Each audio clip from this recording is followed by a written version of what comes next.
The night Thessaly Ashworth, Duchess of Ravenmore, turned 28. Her husband arrived at her birthday celebration with another woman on his arm. She did not scream. She did not weep. She did not flee the ballroom, not weep. She did not flee the ballroom like a wounded animal seeking the shadows.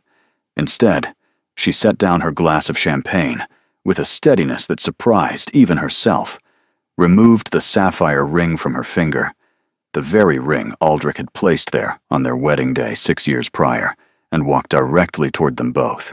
The guests fell silent. 300 people who had been laughing and dancing and pretending that the world was a kind place suddenly remembered that it was not. And what Thessaly said next would be whispered about in every drawing room across England for the next decade. But to understand that moment, one must first understand how she arrived at it. How a woman who had spent years perfecting the art of silence finally found her voice, and why, when she spoke, even the Duke himself could not find words to answer her. It began, as most tragedies do, with a marriage that looked perfect from the outside. Thessaly had been barely 22 when her father announced she would marry Aldrich Vane, the 5th Duke of Ravenmore. She had met him precisely 3 times before their wedding day. Once at a ball, where he had asked her to dance, and commented on the weather with the enthusiasm of a man discussing ledger entries. Once at a garden party where he had bowed politely and spoken to her father about hunting, while Thessaly stood beside them like a decorative plant. And once at their engagement dinner, where he had looked at her across the table with eyes the color of slate and said, "I believe we shall suit each other well enough." Well enough. Those 2 words had defined her marriage from its very first breath. Aldrich was not cruel, not in the ways that mattered to society. He never raised his hand to her. He never shouted or threw objects or locked her in rooms. He simply treated her as one might treat a painting on the wall, pleasant to look at, occasionally acknowledged, largely ignored. For 6 years, Thessaly had performed her duties with mechanical precision. She managed his household with flawless efficiency, overseeing a staff of 43 servants and maintaining accounts that would have impressed the most fastidious banker. She hosted his dinner parties with grace and charm, remembering the names of every guest's children, their preferred wines, their political leanings. She visited tenants when they fell ill, organized charity events that raised thousands of pounds for orphanages and hospitals, smiled at his friends, and nodded along to his opinions as though they were pronouncements from God himself. And every single night, she slept alone in the East Wing while her husband occupied the West, the distance between them measured not merely in hallways, but in silences that stretched across years. She had told herself this was simply how marriages worked among their kind. Affection was a luxury. Passion was for novels. Duty was the only currency that mattered. But then had come Cybele Marchand. Thessaly first heard the name 6 months ago, whispered between 2 maids who had not realized she was standing just beyond the doorway. "The Duke has taken a new interest," one had giggled. "A French widow.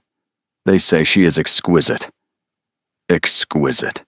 Thessaly had looked at her own reflection that night, searching for whatever it was she lacked. Her features were regular enough, dark hair that held a wave no amount of pins could fully tame. Eyes the color of strong tea, flecked with amber in certain lights.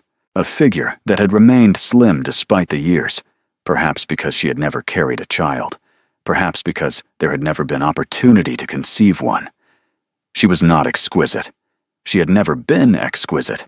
She was merely acceptable, merely good enough, merely the daughter of an earl who had needed the Duke's money as desperately as the Duke had needed her family's ancient name.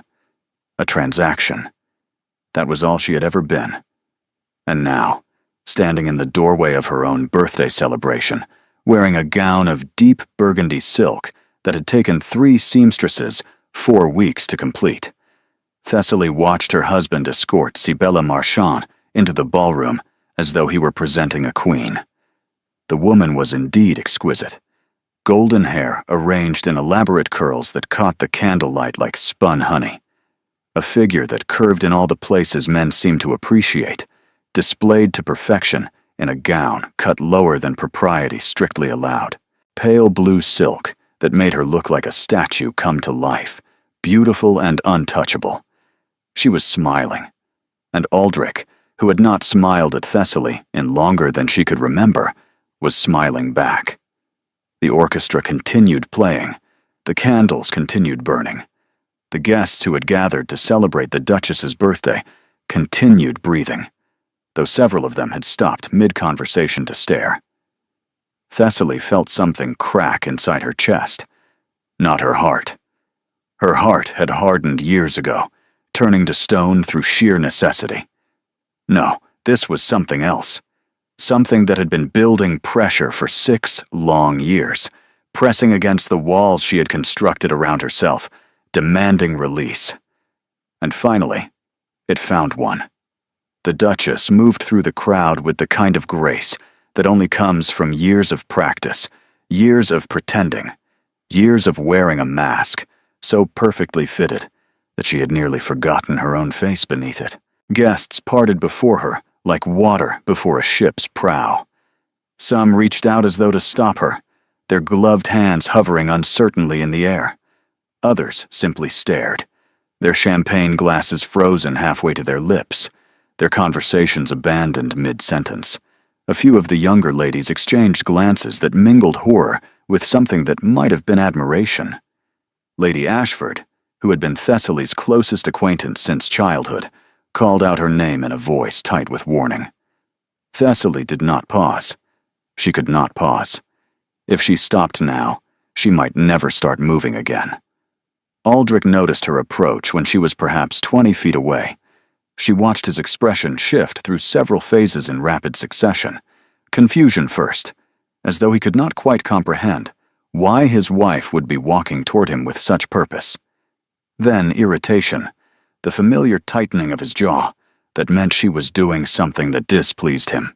Then, finally, a flicker of something that might have been alarm. Good. Let him be alarmed.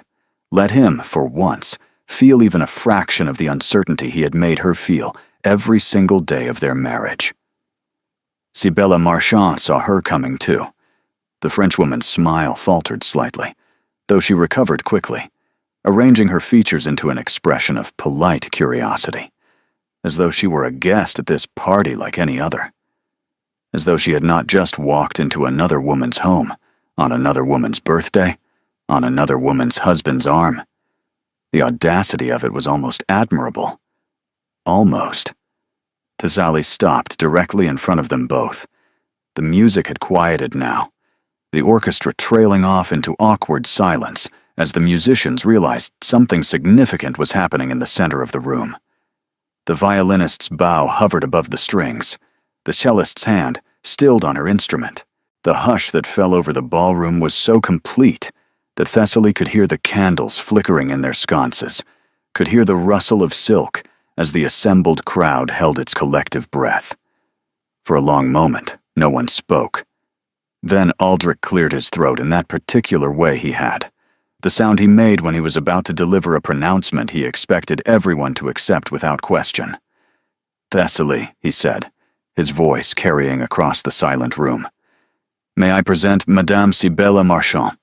She is newly arrived from Paris and knew no one in London. I thought it only charitable to ensure she had company this evening."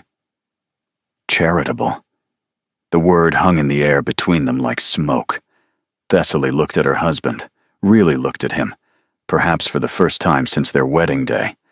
He was still handsome in the way that wealthy men often were, their features maintained by good food and easy living. His dark hair showed the first threads of silver at the temples now, and there were lines around his eyes that had not been there when she had married him. But his posture remained imperious, his chin lifted at that angle which suggested he believed himself above reproach. He truly thought she would accept this. He truly believed that she would smile politely, welcome his mistress to her birthday celebration, and continue playing the role of dutiful wife, while society watched and whispered and pitied her. And why would he not believe it? She had given him no reason to expect otherwise. For years, she had accepted everything. Every silence that stretched between them at dinner like an unbridgeable chasm. Every empty bed and corridor that echoed with loneliness. Every missed dinner and forgotten anniversary and casual dismissal. She had swallowed her pride so many times, it had become as natural as breathing. But there was only so much a person could swallow before they choked on it. Thessaly reached up and touched the sapphire ring on her left hand. It was a beautiful piece. She had always thought so. A deep blue stone surrounded by tiny diamonds, set in gold that had been in the Vane family for 7 generations. When Aldrich had slipped it onto her finger at their wedding, she had felt something like hope flutter in her chest. Perhaps, she had thought, perhaps this marriage might become something more than a transaction. Perhaps with time, with patience, with devotion, she might earn his affection. 6 years. She had given him 6 years, and he had given her this. Her fingers closed around the ring. She twisted it once, twice, felt it slide over her knuckle with surprising ease, as though it too was eager to be free. Aldrich's eyes widened. "Thessaly," he said, and there was a warning in his voice now, a tone she had heard him use with servants who had displeased him. "Whatever you are thinking of doing, I suggest you reconsider. This is neither the time nor the place for dramatics." Dramatics? She almost laughed. She had spent years avoiding dramatics, years being everything a duchess should be, years suffocating herself slowly so that he might breathe easier. And now, when she finally dared to act, he accused her of dramatics. The ring came free. She held it up, letting the candlelight catch the sapphire, letting everyone in the room see exactly what she was holding. Then she reached out, took Sibella Marchand's gloved hand in her own, and pressed the ring into the woman's palm. The Frenchwoman gasped, her composure finally cracking. Her fingers closed reflexively around the ring, her eyes darting between Thessaly and Aldrich, as though searching for some explanation that might make sense of what was happening. "Take him," Thessaly said, and her voice did not waver, did not break, did not betray any of the earthquake happening inside her chest. "Take the ring. Take the title. Take the bed that has been empty for years, and the silences and the feeling of being looked through as though you are made of glass." "Thessaly," Aldrich hissed, but she was not finished. "I have been your wife for 6 years," Thessaly continued, her voice carrying across the ballroom with a clarity that surprised even her. She had not raised it, had not shouted or shrieked. She simply spoke, and somehow that was more devastating than any scream could have been. 6 years of managing your household, entertaining your guests, tending to your tenants, and representing your name with perfect propriety. 6 years of sleeping alone while you found your pleasures elsewhere. 6 years of pretending not to notice the whispers, not to feel the pitying glances, not to die a little more inside each time you looked through me as though I were furniture. The ballroom remained deathly silent. Somewhere near the back, someone dropped a glass, the shattering sound almost obscenely loud in the hush. No one moved to clean it up. No one even glanced in that direction. Every eye in the room remained fixed on the tableau unfolding before them, and Thessaly knew that whatever happened next would define her for the rest of her life. She turned her gaze to Sibella, who stood frozen with the sapphire ring still pressed against her gloved palm. The Frenchwoman's exquisite face had gone pale, her earlier confidence evaporating like morning frost beneath an unforgiving sun. Whatever she had expected when she walked through those ballroom doors, it had not been this. "You think you have won something tonight," Thessaly said to her, and her tone held no malice, only a profound exhaustion that came from years of carrying a burden no one else could see. "You think you have claimed a prize worth having. So let me give you a gift, Madame Marchand. Let me tell you exactly what you have won."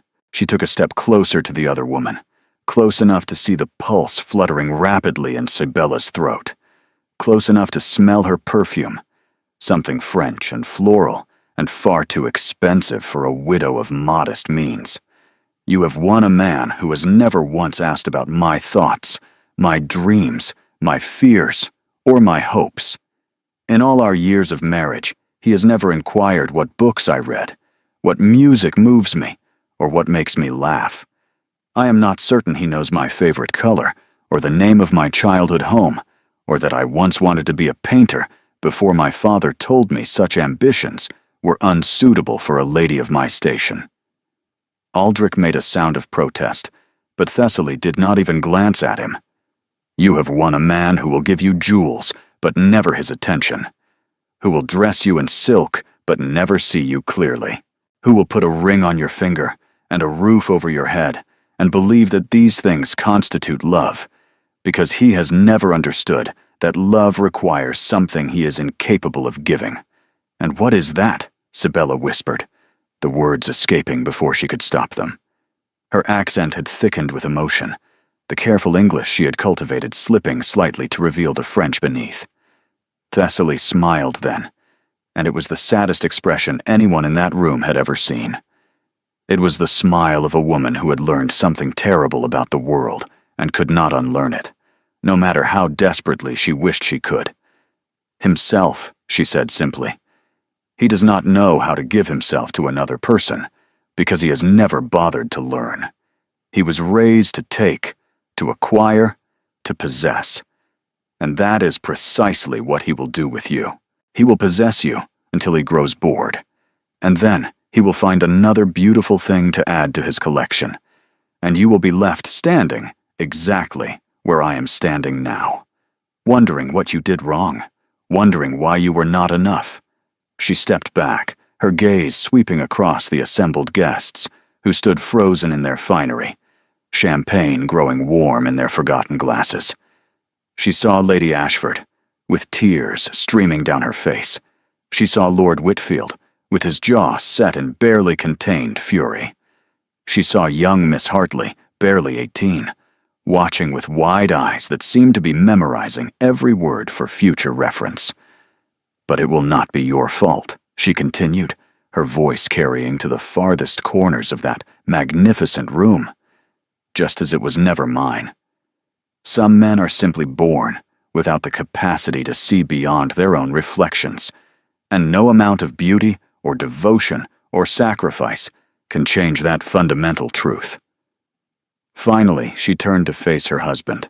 Aldrich stood rigid, his face flushed with a color she had never seen before. Something between fury and shame, though she suspected he was far more capable of the former than the latter. His hands were clenched at his sides, and a vein pulsed visibly at his temple. For the first time in their marriage, he looked less like a duke and more like a cornered animal. "You forget yourself," he said through gritted teeth. "You are my wife, my Duchess. You will not speak to me this way in front of I was your wife," Thessaly interrupted calmly. "I was your Duchess. But you have made it abundantly clear, here, tonight, in front of everyone who matters in London society, that you do not want me. So I am giving you what you want." She gestured toward Sibella. "Take her. Marry her, if the law allows it after I am gone. Give her the title she clearly craves. But do not expect me to remain here and watch. Do not expect me to continue playing the gracious hostess while you parade your mistress through my home. Whatever small piece of dignity I have left, I intend to keep." "You have no money," Aldrich said, and there was a cruel edge to his voice now, a desperation poorly disguised as confidence. "Your father's debts were settled with your dowry. If you leave this house, you leave with nothing. Where will you go? What will you do? You have no skills, no trade, and no means of supporting yourself. You will be ruined within a fortnight." Thessaly felt the words land like physical blows, each one true, each one calculated to wound. He knew exactly where to strike, because he had spent years learning her vulnerabilities, while she had spent years learning his indifference. But something strange happened as the silence stretched between them. Instead of crumbling, instead of backing down, instead of doing what she had always done, and swallowing her pride for the sake of security, Thessaly felt something unexpected bloom in her chest. Relief. Pure, overwhelming relief. Because for the first time in years, she did not have to pretend anymore. She did not have to smile when she wanted to scream. She did not have to nod when she wanted to argue. She did not have to accept crumbs of affection and convince herself they were feasts. She was finished. "Then I shall be ruined," she said softly. "But at least I shall be ruined on my own terms." She turned away from him, from the woman still holding her wedding ring, from the guests who would dine out on this scandal for months to come. And she walked, one foot in front of the other, toward the grand doors of the ballroom, toward an uncertain future, toward a life that suddenly seemed terrifying and exhilarating in equal measure. She was halfway across the marble floor when a voice rang out behind her. "Wait." Thessaly stopped, not because she wanted to, but because she recognized that voice, and it belonged to the very last person she had expected to speak. The voice belonged to Corvina Ashworth, Dowager Countess of Whitmore, Thessaly's grandmother. She turned slowly, disbelief momentarily cracking through the calm facade she had fought so hard to maintain. Her grandmother had not attended a society function in nearly 5 years, not since the death of Thessaly's grandfather had sent her into a retirement so complete that many assumed she had passed as well. She lived alone in the Whitmore estate in Derbyshire, corresponding only through letters and refusing all visitors, except Thessaly herself, who made the journey north twice each year. Yet here she stood, in the doorway of the Ravenmore ballroom, dressed in black silk that somehow made every other gown in the room look garish by comparison. Her silver hair was swept back severely from a face that bore the unmistakable stamp of the Ashworth bloodline, all sharp cheekbones and intelligent eyes, and a mouth that seemed perpetually poised between amusement and disapproval.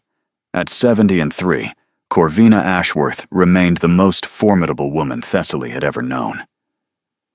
"Grandmother," Thessaly breathed.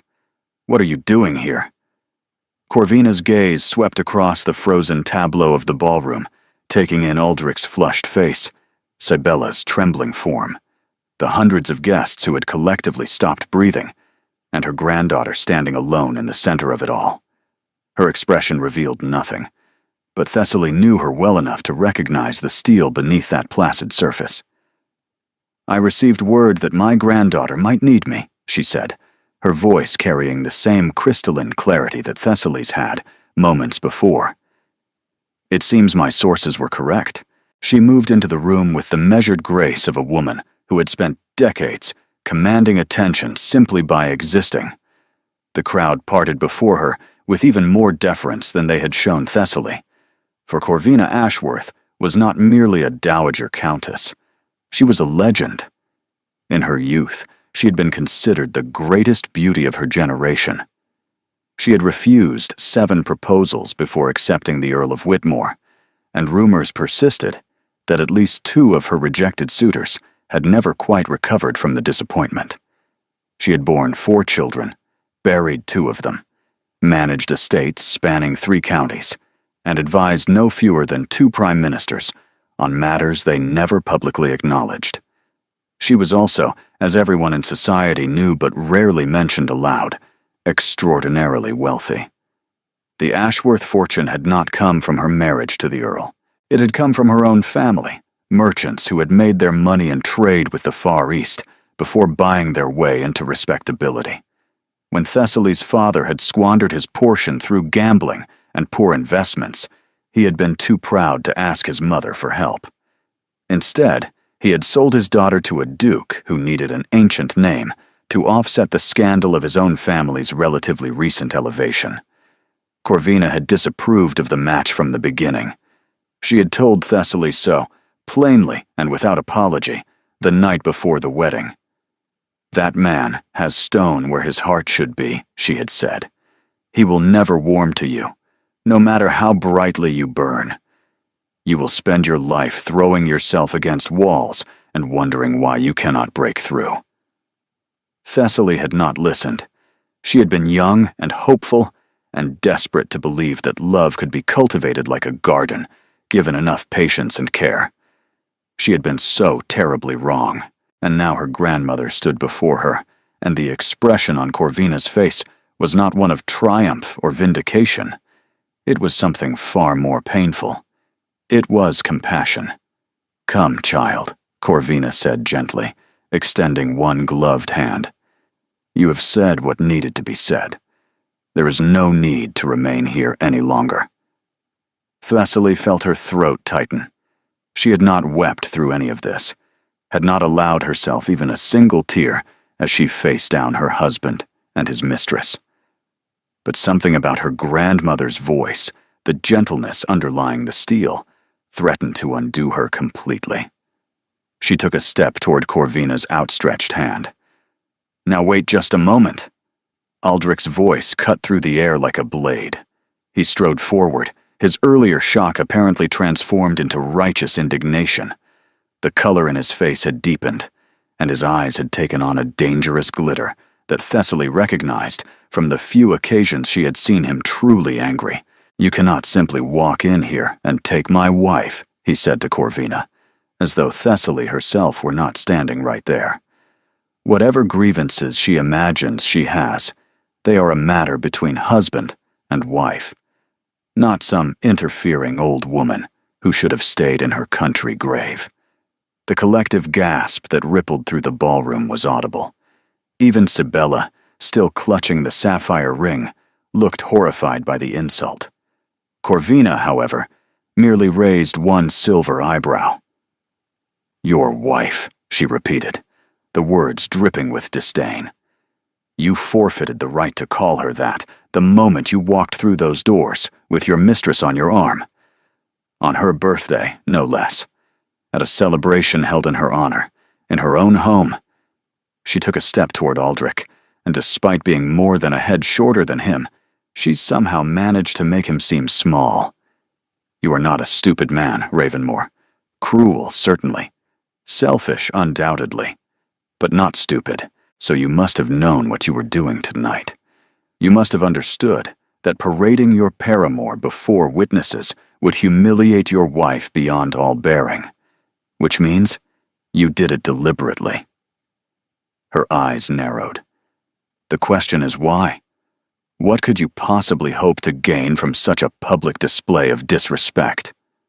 Aldrich's jaw worked silently for a moment. Then, with visible effort, he composed his features into something resembling dignity. "My personal affairs are none of your concern," he said stiffly. "Your personal affairs became my concern the moment they touched my granddaughter," Corvina replied. "And now, Ravenmore, you will listen very carefully to what I am about to say." She glanced briefly at Thessaly, something passing between them that needed no words. Then she returned her attention to the Duke. "Thessaly Ashworth came to you with nothing but her name and her father's debts," Corvina said, her voice carrying to every corner of the silent ballroom. "You paid those debts, I am aware. You consider that transaction complete. But you seem to have forgotten one rather crucial detail." She paused, letting the tension build until it was almost unbearable. "I am still alive." Aldrich's expression flickered with something that might have been unease, a crack in his carefully constructed armor that Thessaly had never seen before. "When my granddaughter married you," Corvina continued, "I made certain provisions in my will. Provisions that would ensure her security regardless of how her marriage fared. I had hoped, foolishly perhaps, that such provisions would never be necessary, that you would treat her with the respect she deserved, that the warmth of her spirit might eventually reach whatever distant thing passes for your heart." She shook her head slowly. "I see now that I was overly optimistic. Whatever provisions you have made are irrelevant," Aldrich said, though his voice had lost some of its earlier confidence. A wife's property belongs to her husband under the law. Any inheritance Thessaly receives becomes mine by right. Corvina smiled then, and it was not a pleasant expression. It was the smile of a woman who had been waiting years for this moment. "How fortunate that I employed solicitors rather cleverer than you," she said. "My estate is structured quite specifically to prevent exactly that outcome. The inheritance is held in trust, administered by 3 independent trustees of impeccable reputation, parties entirely outside your reach, and accessible only to Thessaly herself. The terms are ironclad, drafted by men who have spent their careers ensuring that wealthy families cannot be despoiled by fortune hunters and unworthy connections." She paused, allowing her words to sink in. Should she choose to leave you, she would do so with an income of £12,000 per annum, plus a house in London, a substantial property in Brighton, with gardens that overlook the sea, and a rather charming villa in Italy that I've been saving for precisely this occasion. The villa, incidentally, was purchased before your marriage. Even had I wished to include it in Thessaly's dowry, which I most certainly did not, it would have been beyond your legal reach. The murmur that swept through the assembled guests was like wind through autumn leaves, carrying whispers of astonishment and something that might have been approval. 12,000 a year was not merely comfortable, it was wealthy, it was independent. It was everything Aldrich had claimed Thessaly would lose by leaving him, and more besides. "You are lying," he said, but his voice had gone thin and reedy. "I have never lied in my life," Corvina replied. "I find it tedious and unnecessary. Unlike you, Ravenmore, I have no need to deceive others to get what I want. I simply take it." She turned back to Thessaly and extended her hand once more. "The choice is yours, my dear. Stay here and continue suffering indignities I cannot bear to witness, or come with me tonight and begin your life anew. I will not force you either way. But I want you to understand, completely and irrevocably, that you do have a choice. That you have always had a choice. And that whatever your husband has told you about your helplessness was nothing but another cage he built to keep you captive." Thessaly stood frozen, her mind racing through implications she could barely comprehend. 12,000 a year, a house in London, freedom. It seemed impossible. It seemed like a dream she might wake from at any moment, finding herself back in her bedchamber in the East Wing, alone as always, trapped as always. But her grandmother's hand remained extended, real and solid and waiting. And Sibella Marchand still held her wedding ring, and her husband stood there with fury burning in his eyes, and Thessaly realized with sudden, startling clarity that she felt nothing for him at all. Not love, certainly, but not even hatred. Just a vast, echoing emptiness where some emotion should have been. She had given him everything she had, and he had given her nothing in return. There was nothing left to lose. Thessaly stepped forward and took her grandmother's hand. The sound Aldrich made was not quite human. Something between a growl and a gasp, the noise of a man watching his property walk away from him without permission. "If you leave this house," he snarled, "you will never return. I will not take you back. I will not forgive this humiliation. You will be dead to me, Thessaly. Do you understand? Dead." Thessaly looked at him over her shoulder. Really looked, perhaps for the last time. "I have been dead to you for years," she said gently. "The only difference now is that I will finally be alive to myself." She turned away from him, and she walked out of the ballroom, her grandmother's hand warm in her own, leaving behind the sapphire ring, the whispered scandals, and the man who had never learned to love her. But as they reached the grand entrance hall, as the cool night air rushed in through the open doors, carrying the scent of rain and possibility, Thessaly heard footsteps behind them, quick footsteps, urgent footsteps, and a voice she did not recognize called out, "Please, Your Grace. Wait, there is something you must know. Something about your husband that changes everything." Thessaly turned. A young woman stood in the shadows of the hallway, dressed in the plain gray dress of a household servant. Her face was pale and frightened, and her hands were trembling visibly at her sides. But it was her eyes that caught Thessaly's attention. They were filled with a desperate, burning determination. The same determination Thessaly had felt just moments ago, when she had finally found the courage to speak. "Who are you?" Thessaly asked. The servant girl swallowed hard. "My name is Marin Blackwood," she said. "I was your husband's chambermaid, and I know why he brought that woman here tonight. I know what he is planning. And if you leave now, without hearing what I have to say, you will be playing directly into his hands." Thessaly felt her grandmother's grip tighten on her hand, a silent warning. The entrance hall felt suddenly oppressive, the air heavy with the weight of unspoken secrets.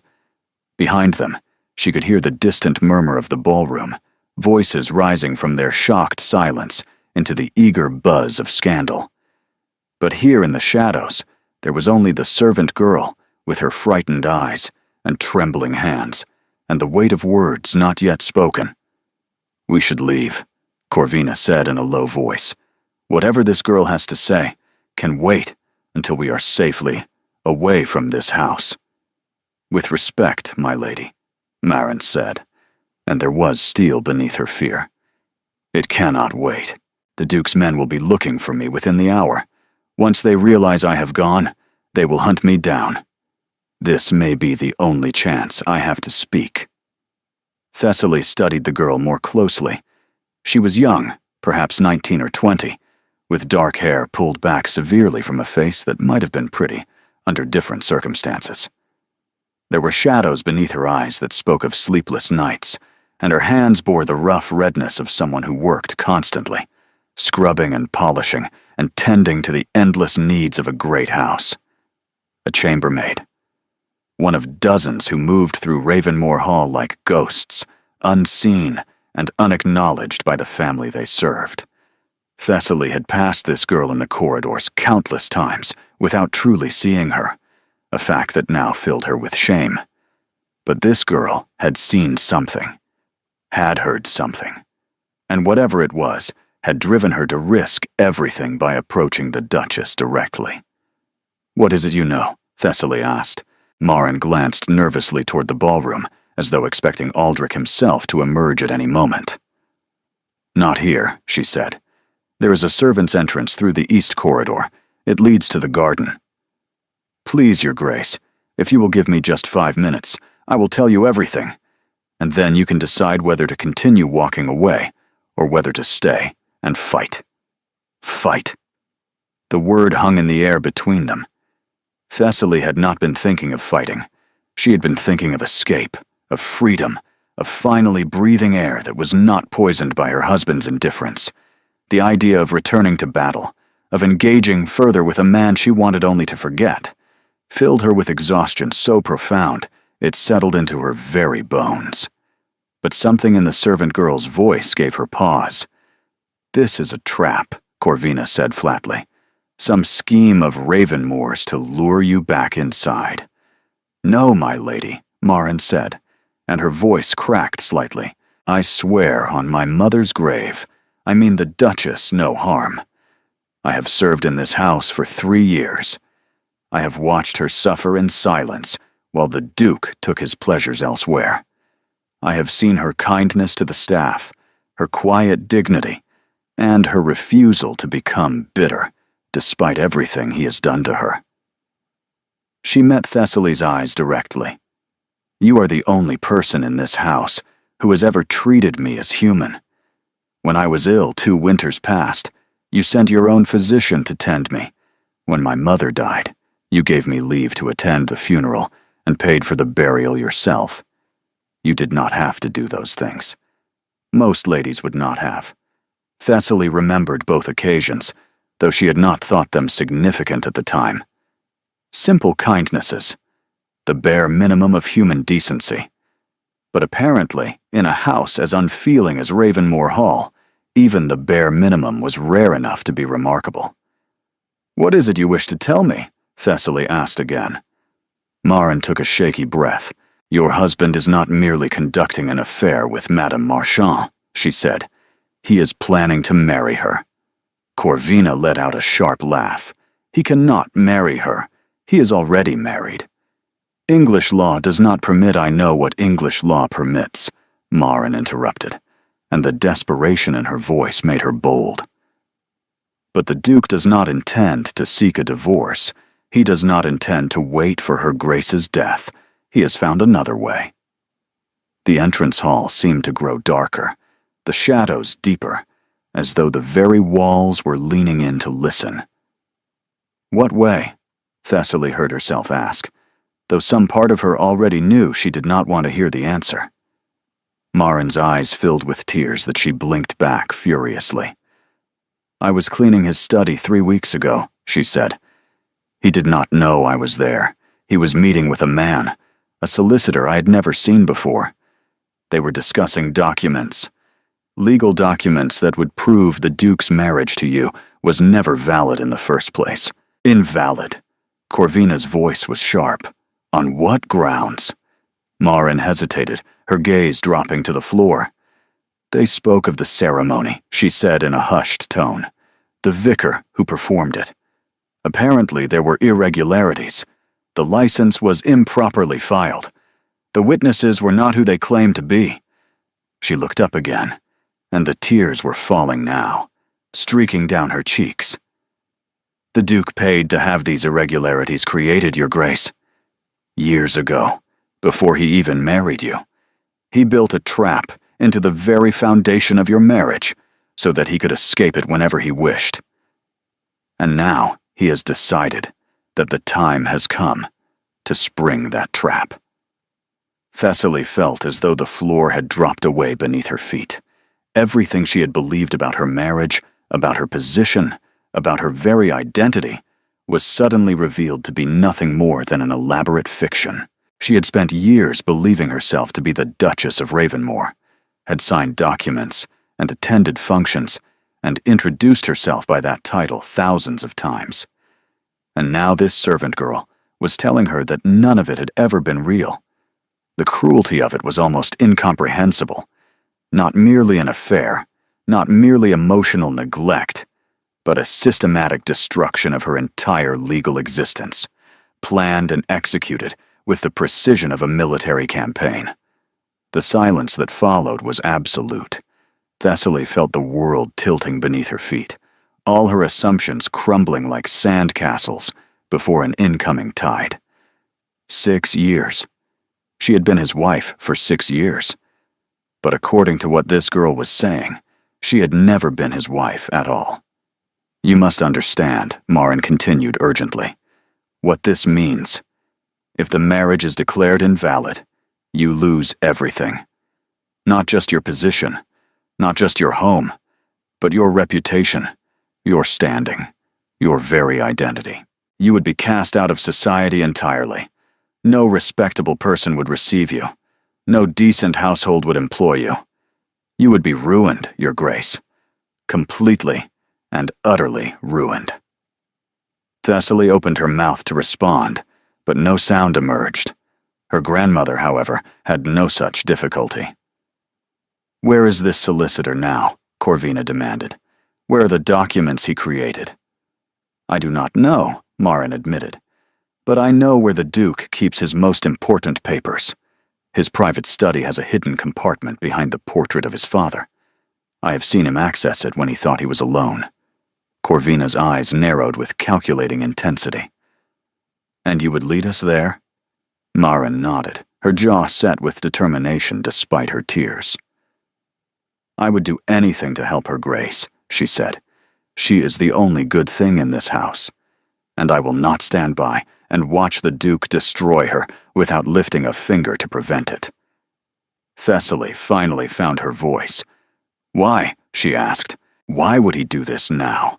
After all this time, why would he choose tonight of all nights?" till she stopped. The answer hit her with the force of a physical blow. He wanted me to leave, she breathed.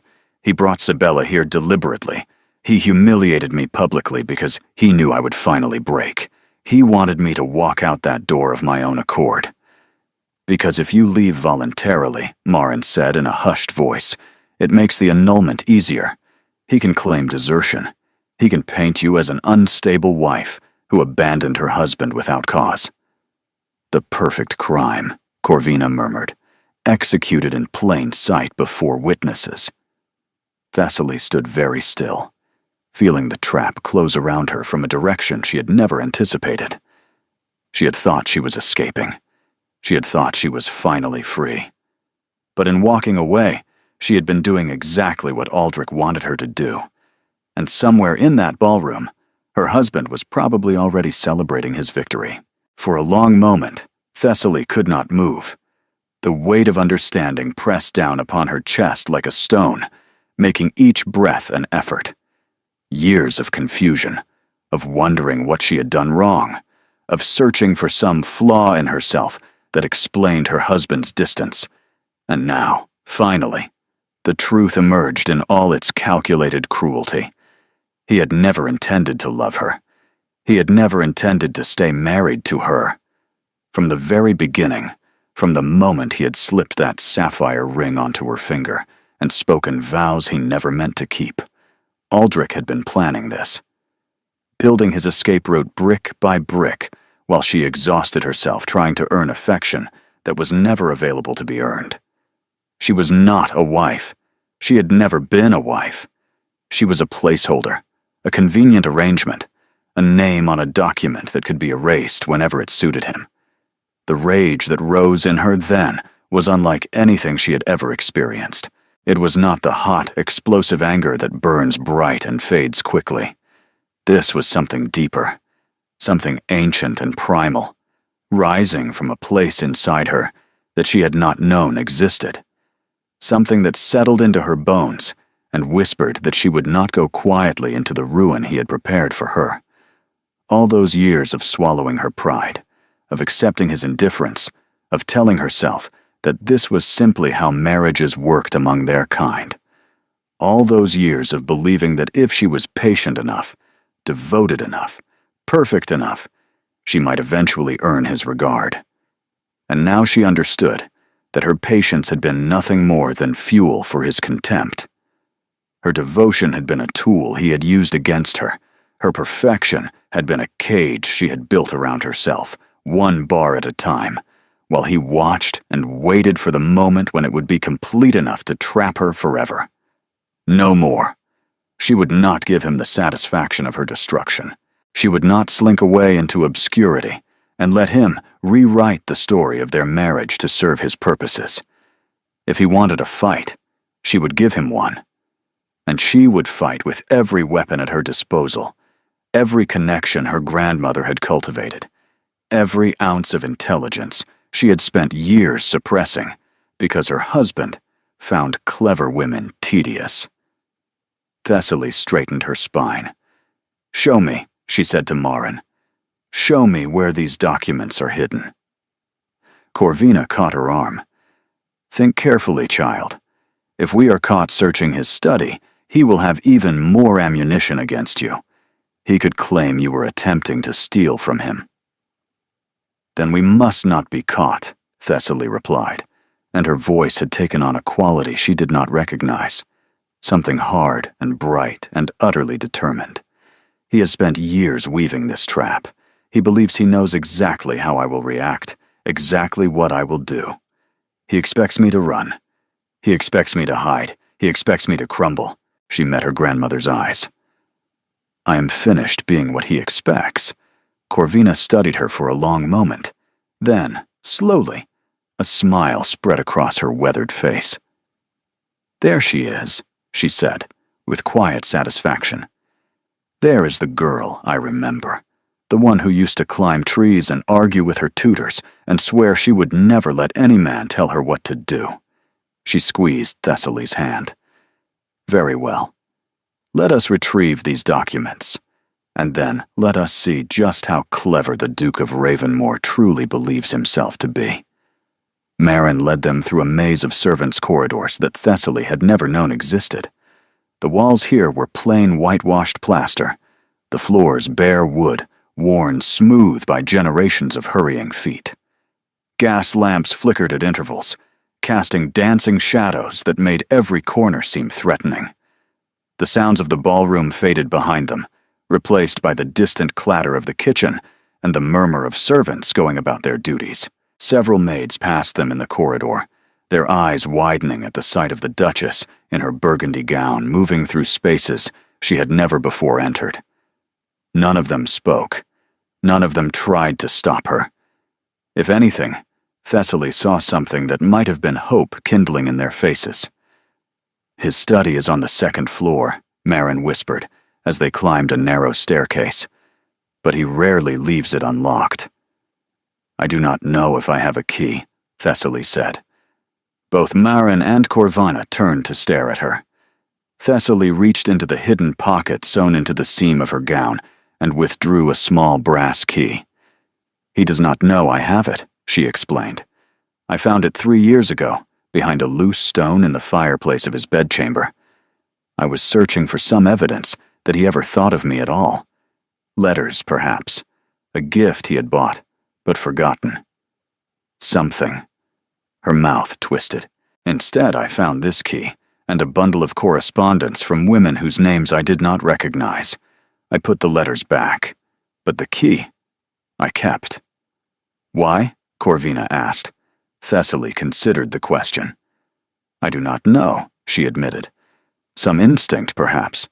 Some part of me that knew a day might come when I needed access to his secrets."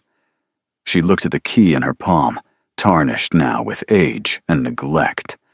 "I never imagined it would be a day like this." They reached the landing of the second floor.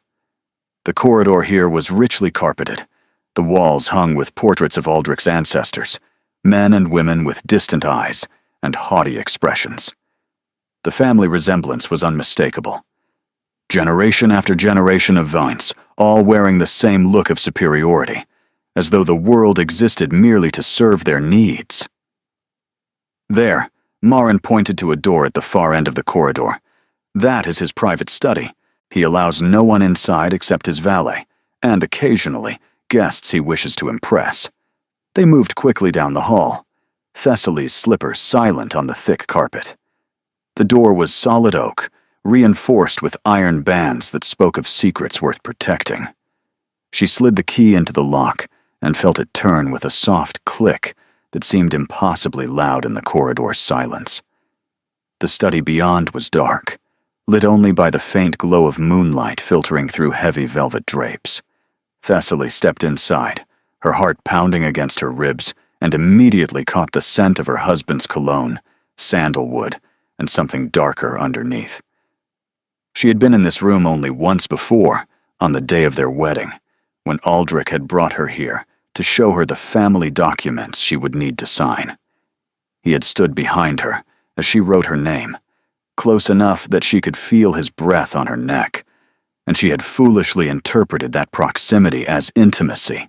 Now she understood it for what it was: surveillance, control, the watchful presence of a predator ensuring his prey had no opportunity to escape. "The portrait," Marin said, pointing to a massive painting that dominated the wall behind the desk. "His father, the 4th Duke. The hidden compartment is behind it." Thessaly approached the painting, studying the face of the man who had raised her husband.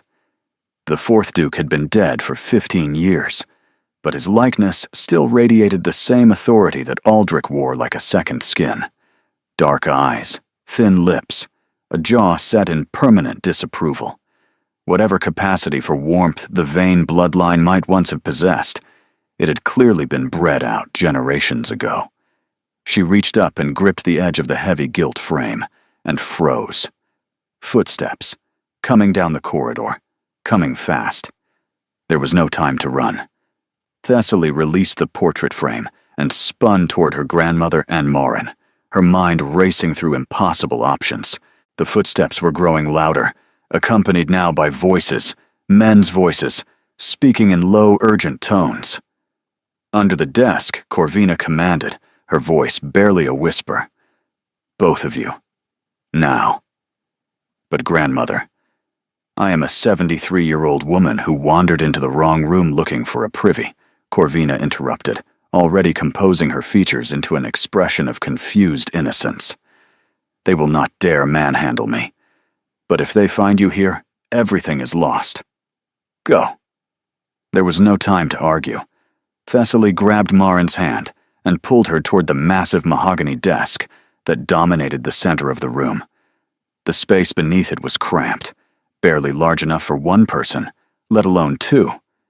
But somehow, they managed to fold themselves into the shadows, pressing against each other in the darkness, breathing as softly as humanly possible. Thessaly's heart hammered against her ribs with such force that she was certain the sound must be audible throughout the room. Her burgundy gown rustled with every breath, and she pressed her hand against her chest, as if she could somehow muffle the thundering of her pulse. Beside her, Marin had gone completely still, her body rigid with terror, her eyes squeezed shut as if she could will herself invisible. The dust beneath the desk tickled Thessaly's nose, and she felt a desperate urge to sneeze that she barely managed to suppress. The air was thick with the smell of furniture polish and old paper, and the faint, lingering trace of Aldrich's cologne. Every sensation seemed magnified, every sound amplified. The distant murmur of the party, the creak of floorboards in the corridor, the measured breathing of her grandmother, who stood between them, and discovery with nothing but her wits and her reputation as weapons. Thessaly could see Corvina's skirts through a gap between the desk's carved panels. Her grandmother moved toward the door with remarkable composure, reaching it just as it swung open. Light flooded the room. What in God's name Thessaly recognized that voice? Aldrich, and he was not alone. "Oh, thank heavens," Corvina said, her voice taking on a querulous quality Thessaly had never heard before. The doddering old woman, confused and lost. "I've been wandering these corridors for an age. Why must your house be so dreadfully large? I was merely searching for a retiring room." "This is my private study," Aldrich said. "How did you get in here?" "The door was locked." "Was it?" Corvina sounded genuinely bewildered. "How very odd. I simply turned the handle and it opened. Perhaps your servants forgot to secure it properly." A pause. Thessaly held her breath. "Where's my wife?" Aldrich demanded. "Your wife?" Corvina's confusion seemed to deepen. "I thought she was in the ballroom. Is she not there?" "We were speaking earlier, and she seemed rather upset. Something about a French woman, though I could not quite follow the conversation. My hearing is not what it once was. You understand. Do not play games with me, old woman." Corvina's sharp laugh cut through the room. "Old woman," she repeated, and the confused act dropped away like a discarded mask. "Yes, I suppose I am that. But I am also the only person in this house who is not afraid of you, Ravenmore, and I am certainly not foolish enough to tell you where my granddaughter has gone." "She has not left the estate," another voice said. A man Thessaly did not recognize. "We have men at all the exits. No carriage has departed since the party began." "Then she is hiding somewhere," Aldrich said. "Find her. Search every room if you must. I want her found within the hour." "On what grounds?" Corvina demanded. "She is your wife, not your prisoner. Or has that distinction become unclear to you?" Thessaly heard her husband take a step closer to her grandmother. "Your granddaughter has publicly humiliated me in front of everyone who matters in London society," he said, his voice dropping to something dangerous. "She has made wild accusations, caused a scene, and now she is skulking about my house like a common thief. I want to know what she is planning." "Perhaps she is planning to leave you," Corvina suggested pleasantly. "That would seem the sensible course, given the circumstances." "She cannot leave me. We are married." "Are you?" Corvina's voice sharpened. How interesting that you should be so certain of that, given what I have recently learned about the validity of your union." The silence that followed was like the moment before lightning strikes. "What did you say?" Aldrich's voice had gone very soft. "You heard me perfectly well." Another long pause. Then Aldrich spoke again, and his tone had changed completely. It was no longer angry or imperious. It was something far more frightening. It was calm. "Leave us," he said. "Flemington, see the Dowager Countess to her carriage. She will be departing immediately." "I most certainly will not." "You will," Aldrich interrupted, "or I will have you removed by force. This is my house, my estate, my authority. Whatever fantasies you have entertained about rescuing your granddaughter, they end now." Thessaly heard scuffling, heard her grandmother's sharp protest, heard the heavy footsteps of men who did not care about courtesy or dignity. And then, silence. The door closed, and Aldrich remained in the room. Thessaly felt Marin's hand tighten on her arm, felt the younger woman's body trembling with fear. She did not dare move, did not dare breathe, did not dare do anything but pray that her husband would leave. "I know you are in here, Thessaly." His voice echoed in the darkness. "Your grandmother's performance was admirable, but ultimately unconvincing. She would not have come to this room by accident, and she would not have deflected so desperately unless she was protecting something. Footsteps, moving closer, or someone." Thessaly closed her eyes. "I taught you nothing about deception during our marriage," Aldrich continued, his voice almost conversational now. "Perhaps I should have. You might have proven more useful with such skills."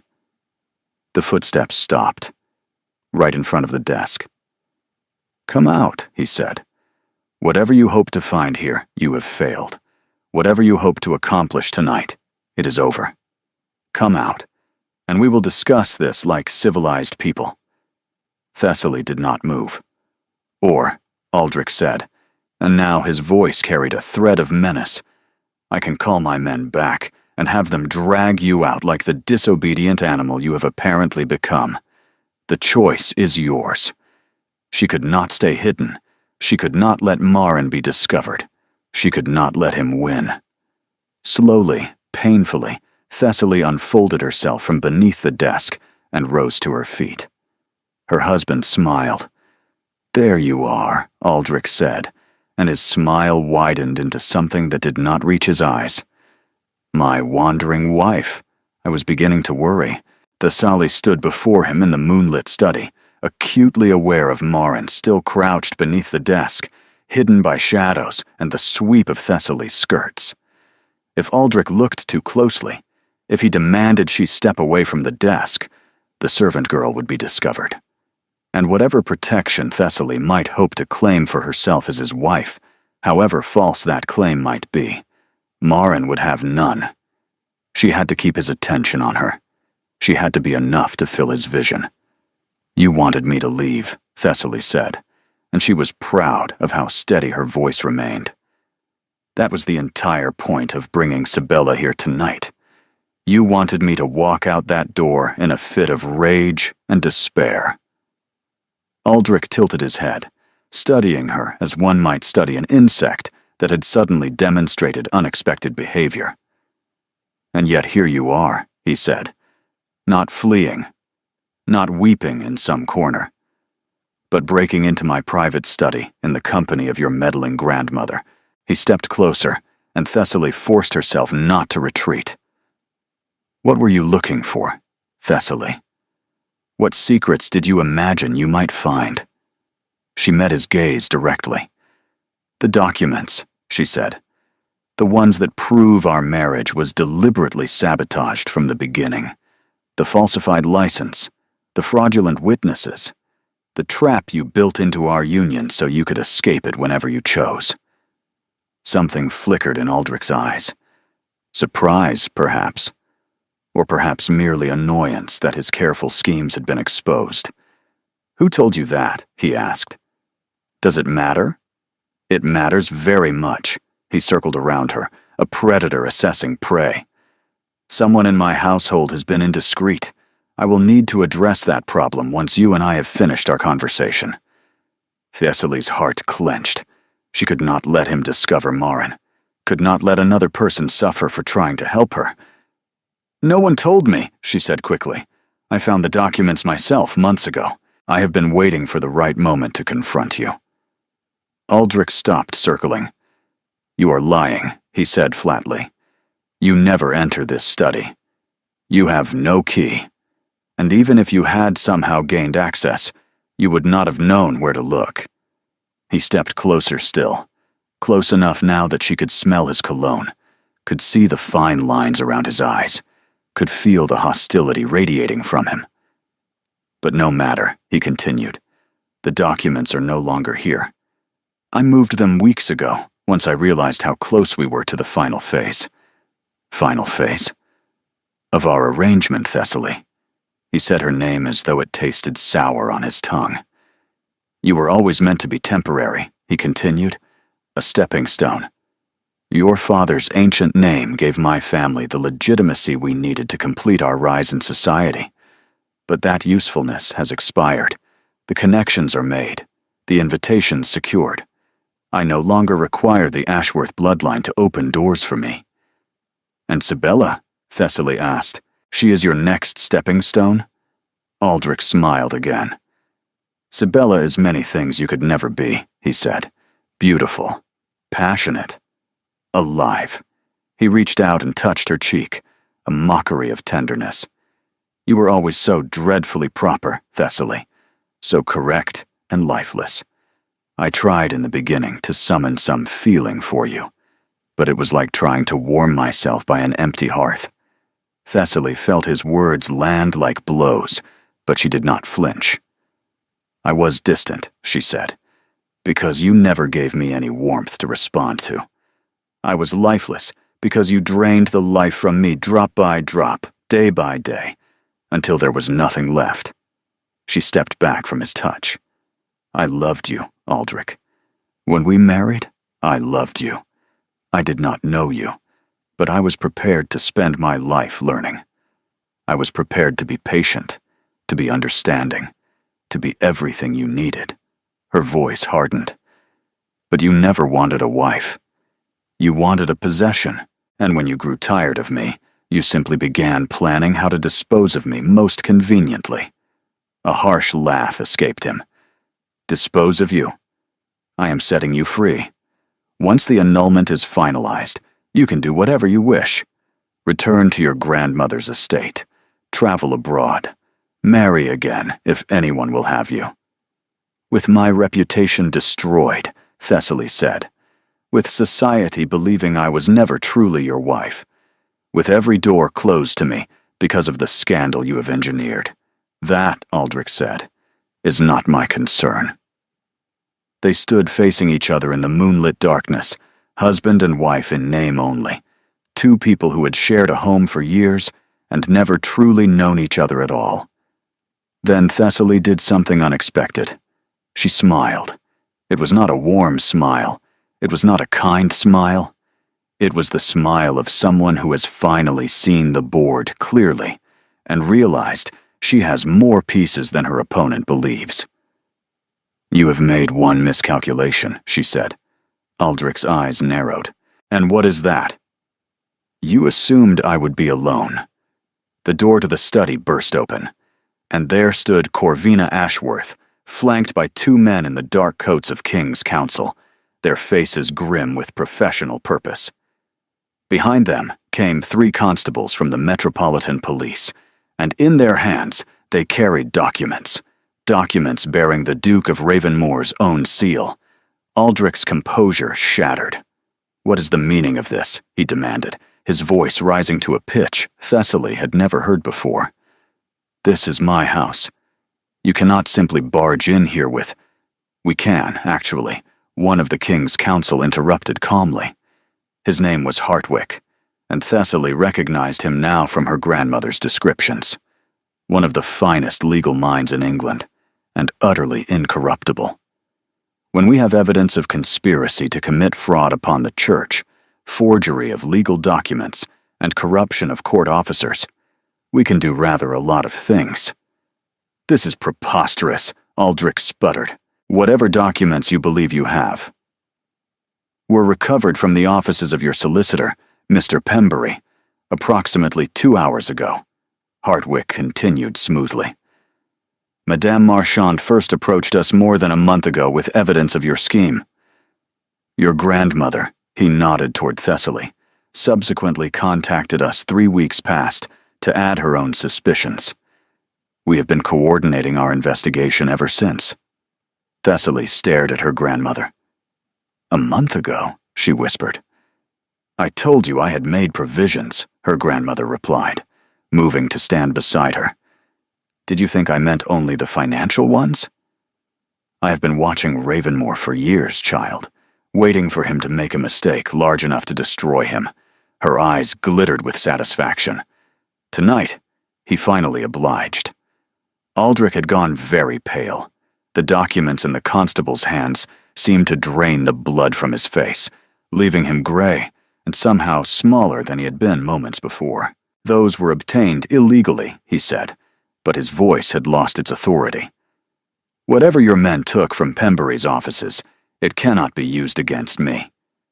"I will have every one of you prosecuted for your solicitor," Hartwick interrupted again. "Was quite cooperative once we explained the consequences of his continued silence.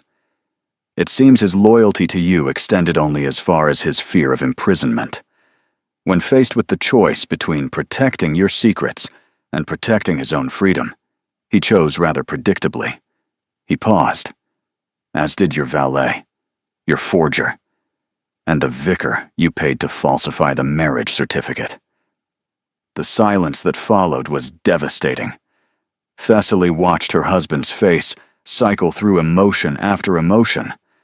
Fury, disbelief, calculation, and finally, beneath it all, something she had never expected to see there. Fear. Real, genuine fear. The kind of fear that comes when a man realizes that all his careful plans have crumbled to dust, that the web he has spent years weaving has caught no one but himself. Aldrich's hands trembled slightly at his sides, and Thessaly noticed for the first time how small he looked, without his armor of arrogance and certainty. How ordinary. How pathetic. She had spent years being afraid of this man, years walking on eggshells around his moods, years modulating her voice and her opinions and her very existence to avoid his displeasure. And now she saw that there had never been anything to fear at all. He was not a monster. He was merely a man, and a small one at that, whose power had always rested on nothing more substantial than her willingness to submit to it. "This changes nothing," Aldrich said, but even he seemed to know the words were hollow. "You cannot prove anything. My solicitor will recant. The others will recant. By the time this reaches court." "The time for courts has passed," Corvina said.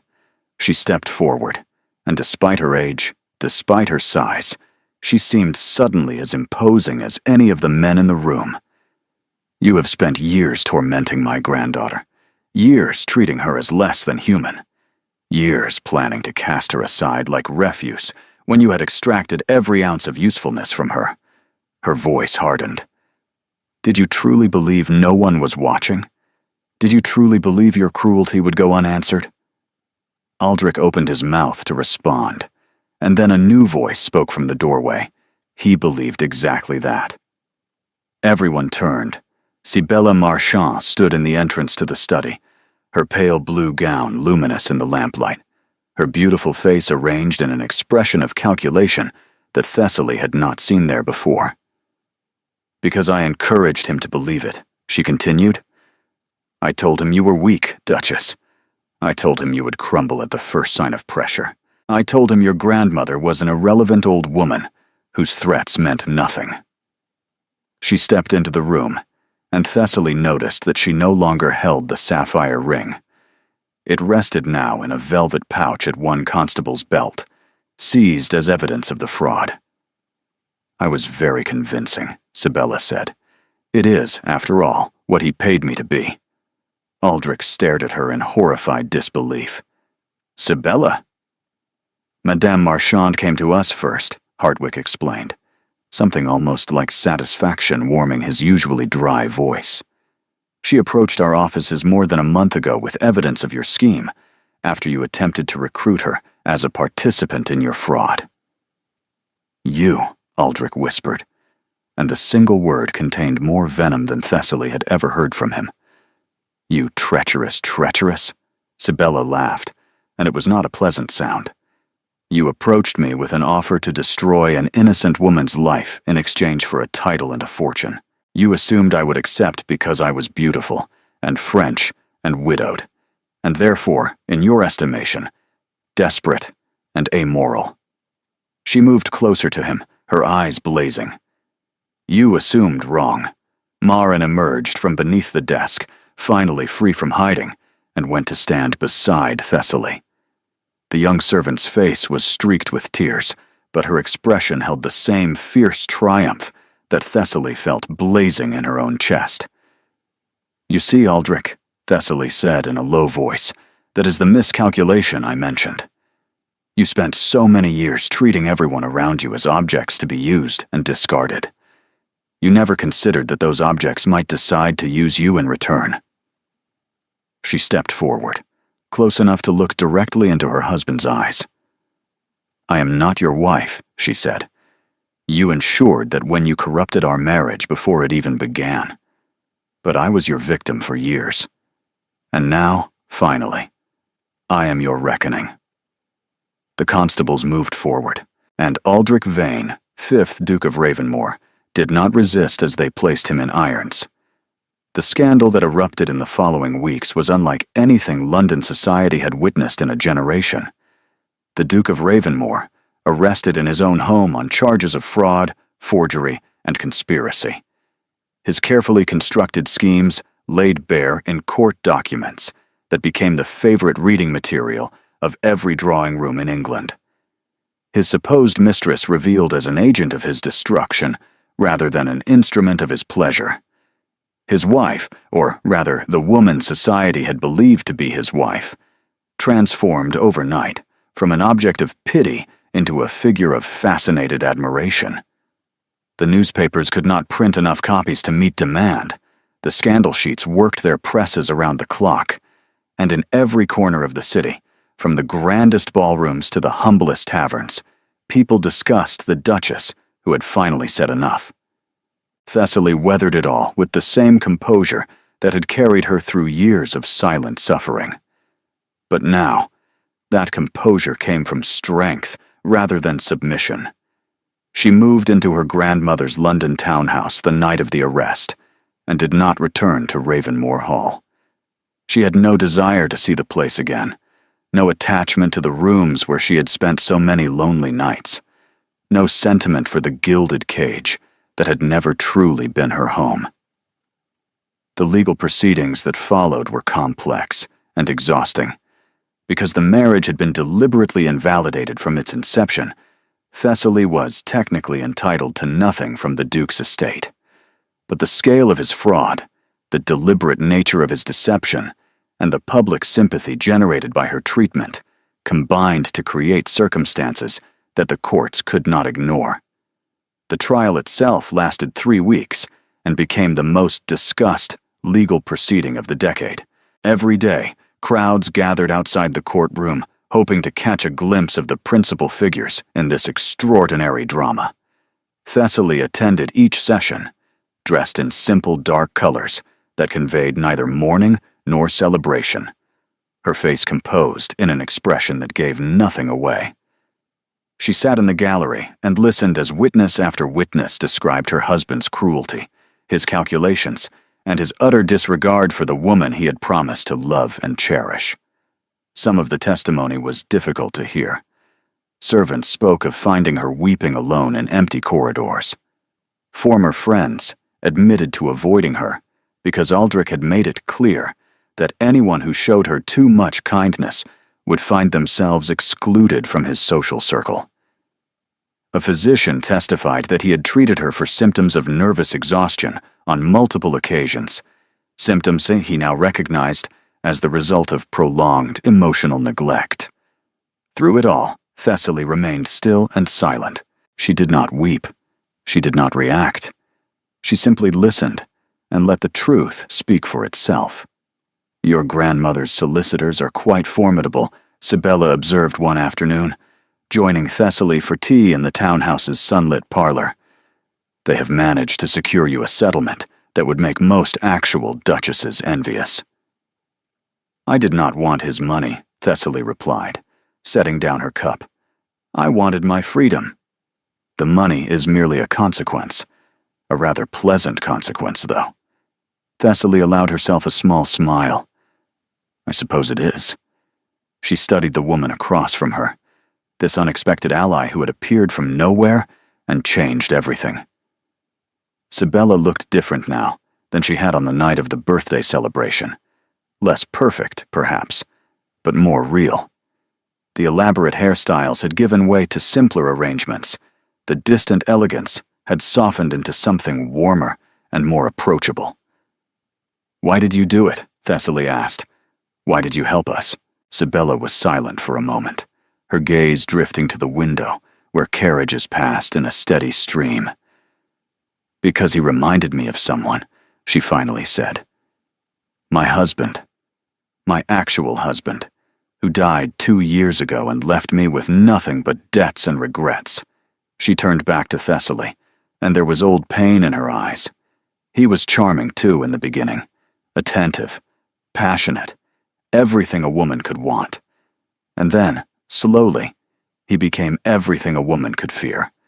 He took my money, my independence, my sense of self. By the time he died, I barely recognized my own reflection. She paused, her fingers tightening around her teacup. I spent 2 years after his death trying to rebuild myself, trying to remember who I had been before I met him, before I allowed him to reshape me into something that existed only to serve his needs. It was the hardest thing I have ever done. Harder than the poverty. Harder than the shame. Harder even than watching him die and feeling nothing but relief. Her jaw tightened. When Ravenmore approached me with his scheme, I saw my husband's face looking out of his eyes. The same arrogance, the same cruelty, the same absolute certainty that he could use another human being and discard her without consequence. She turned back to Thessaly. I decided that this time, the consequence would come, even if I had to deliver it myself. They sat in companionable silence for a while, 2 women who had both suffered at the hands of men who saw them as objects rather than people. The afternoon light slanted through the windows, painting golden stripes across the carpet. "What will you do now?" Thessaly finally asked.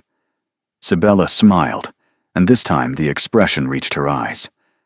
"I have been offered a position," she said. "Your grandmother, it seems, requires someone with my particular talents to assist in managing her various enterprises.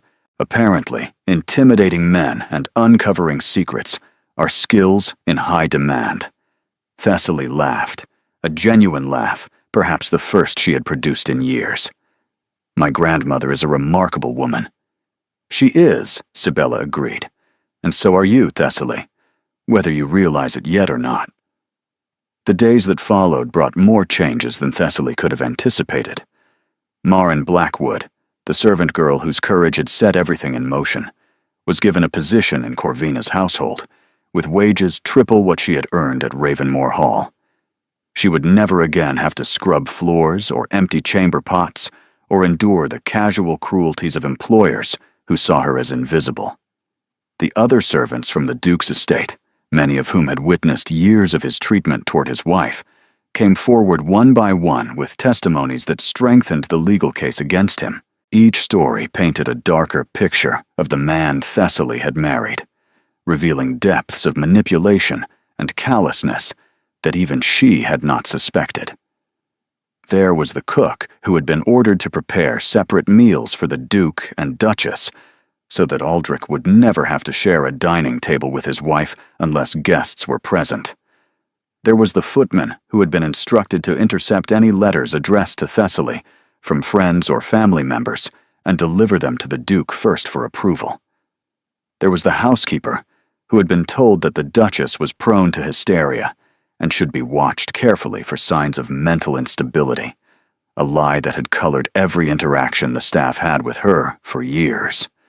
Each revelation was more damning than the last, and through it all, Thessaly began to understand just how thoroughly she had been isolated, how completely her husband had controlled every aspect of her existence without her ever realizing it. And slowly, tentatively, Thessaly began to remember who she had been before she became the Duchess of Ravenmore. She took up painting again, setting up an easel in her grandmother's garden and spending long afternoons capturing the play of light through leaves. At first, her hands trembled when she held the brush, and the colors she mixed were muddy and uncertain. But slowly, day by day, the skill returned, and with it came something else, something she had not expected. Joy. Pure, uncomplicated joy in the act of creation, in the transformation of blank canvas into something beautiful, in the knowledge that she was doing something simply because she wanted to, not because anyone expected it of her. She began reading voraciously, devouring the books she had denied herself during her marriage because Aldrich considered women's education a waste of time. Philosophy and history and novels that transported her to worlds entirely unlike her own. She discovered that she had opinions, strong ones, about politics and art and the proper organization of society. Opinions she had never been permitted to express, let alone explore. She started taking walks through London's parks without a chaperone, without a schedule, without anyone telling her where she should be or how she should behave. She learned the names of flowers she had never noticed before. She stopped to watch children playing, their laughter, a sound she had not truly heard in years. She sat on benches and fed pigeons and talked to strangers about the weather, and every small interaction felt like a miracle.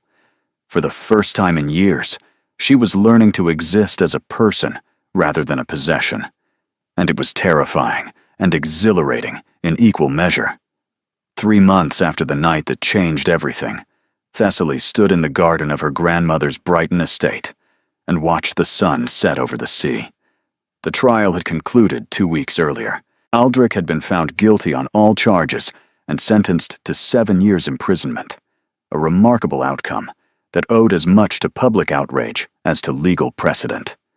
The newspapers had declared it a victory for justice, a warning to other men who might consider treating their wives as pawns in their personal games.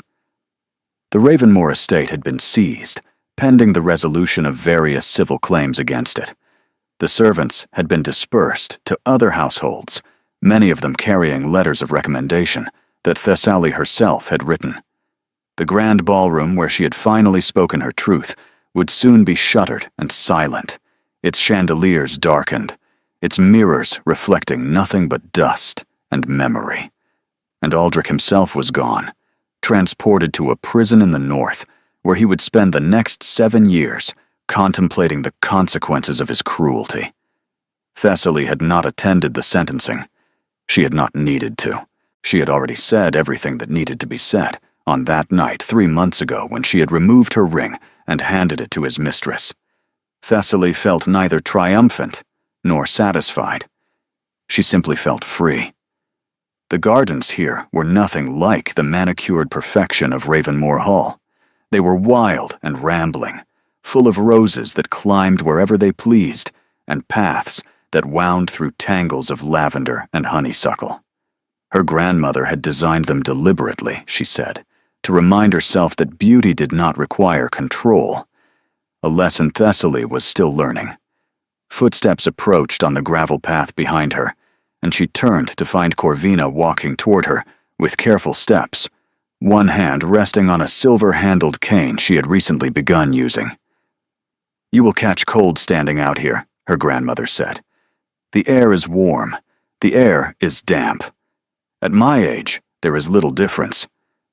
Corvina reached her side and stood for a moment, gazing out at the water, The setting sun painted the waves in shades of gold and rose, and somewhere in the distance, a gull called its lonesome cry.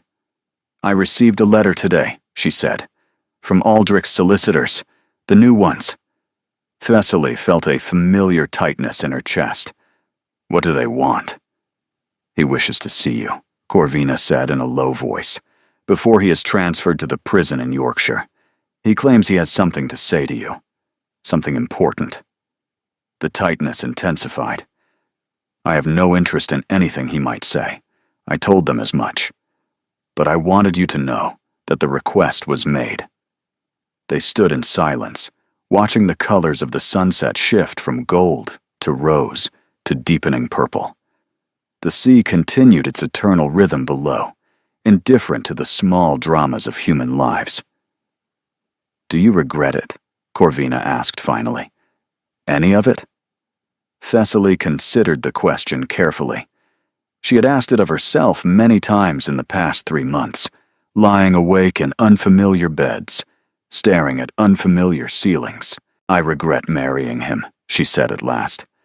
"I regret believing that duty was more important than my own happiness. I regret the years I lost, trying to earn affection from someone incapable of giving it." She paused. "But I don't regret the woman I have become because of those years. I do not regret learning that I am stronger than I ever believed, and I do not regret standing in that ballroom and finally speaking the truth that I had been choking on for so long." Her grandmother nodded slowly. "You know," she said, "when I married your grandfather, I was terrified. I came from trade, from money earned rather than inherited. I expected his family to despise me, to make my life miserable, to remind me daily that I was not truly one of them." "And did they?" Corvina smiled, the expression softening the sharp lines of her face. "They tried. His mother, in particular, was a formidable opponent. But I learned something important during those early years of marriage. Something I wish I had taught you before you wed Ravenmore. What was that?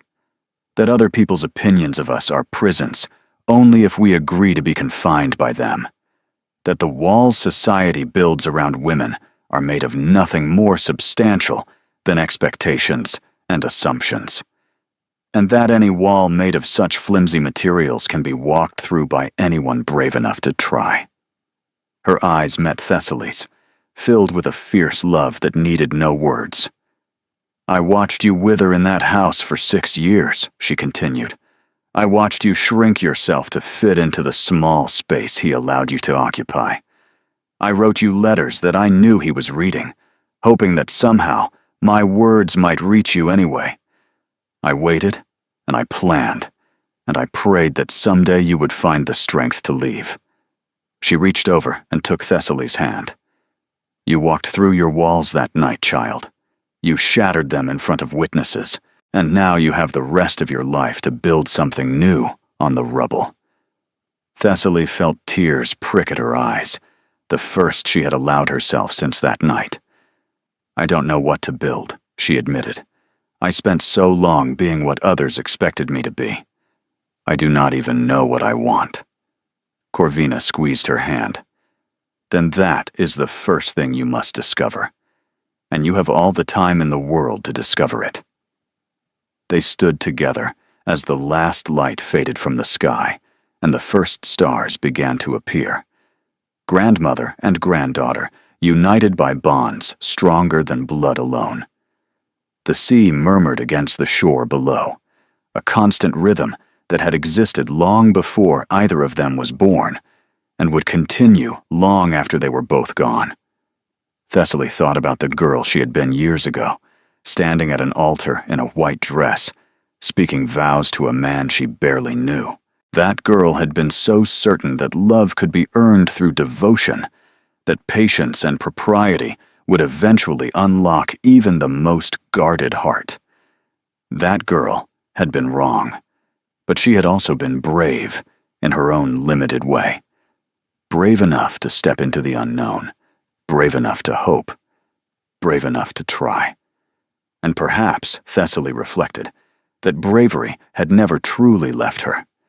Perhaps it had simply been buried beneath years of disappointment and despair, waiting for the right moment to emerge. The night of her birthday had been that moment.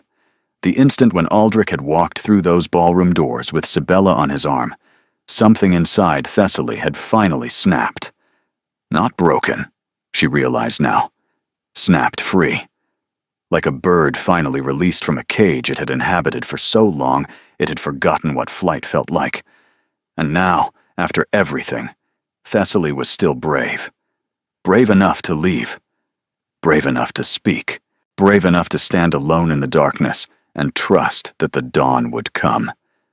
She removed her hand from her grandmother's grasp and reached up to touch her bare ring finger, the place where the sapphire had once rested. The skin there had tanned slightly over the past 3 months, erasing the pale band that had marked her as someone's property. Soon, there would be no visible trace of the ring at all. But Thessaly did not need a visible trace to remember. She would carry the lesson of those years for the rest of her life, the knowledge of what it meant to be seen and not valued, to be possessed and not loved, to be displayed and not cherished. These were wounds that might never fully heal, but they were also teachers, instructing her in what she would never again accept. And she would carry, too, the knowledge of what it meant to finally break free, to remove the ring, to speak the words, to walk away from everything comfortable and familiar and safe toward something unknown and frightening and entirely her own. The Duchess removed her ring and said, "Take him." And then she took herself back.